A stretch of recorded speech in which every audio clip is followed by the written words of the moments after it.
कसं खातोय प्रीतम दादा?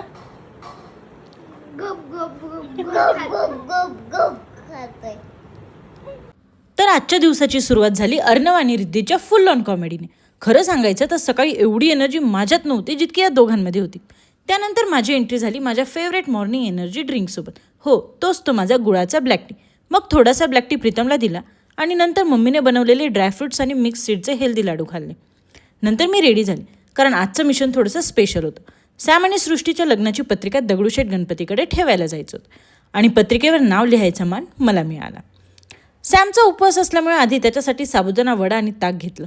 उपवास त्याचा होता, पण वडा बघून माझ्या आणि सृष्टीच्याच तोंडाला पाणी सुटलं होतं.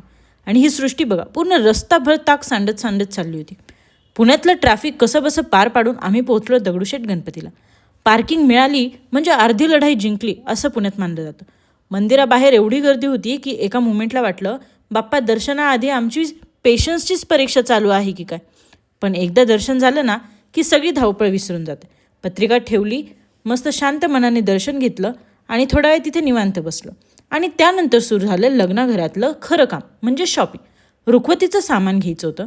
जवळच एक दुकान आहे जिथे सगळं सामान मिळतं. पण तिथले रेट्स ऐकून आम्ही फक्त हसलो आणि दोघी पण पुढे निघून गेलो. मग जिथे आम्ही गाडी पार्क केली होती ना, तिथेच या काकूंकडे आम्हाला तेच सामान खूप चांगल्या रेटमध्ये मिळालं. त्यामुळे तुम्हाला पण रुखवतीचं काही सामान घ्यायचं असेल ना तर इथे नक्की या. आता मला आणि सृष्टीला लागली होती प्रचंड भूक. मग आम्ही मस्तपैकी मटकी भेळ आणि ताकावर ताव मारला. घरी येऊन थोडा आराम केला आणि परत रात्रीच्या डिनरसाठी बाहेर गेलो.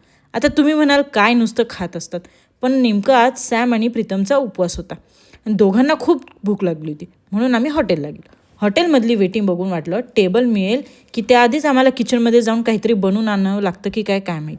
पण शेवटी नंबर लागला. जेवताना प्रीतमचं लक्ष माझ्या बोटाकडे गेलं. घरी थोडंसं मला काच लागली होती, पण मी ते नेहमी सारखं इग्नोरच केलं. पण त्याने लगेच बँडेज अरेंज केलं, ते लावूनही दिलं. म्हणजे कधी कधी केअर ही बोलून दाखवायची नसते, ती अशा छोट्या छोट्या गोष्टींमधून दिसते. डिनर झाल्यावर सरळ घरी जायचा आमचा मूडच नव्हता. मग आम्ही पुण्याच्या नाईट वाईबचा थोडासा आनंद घ्यायला बाहेर पडलो.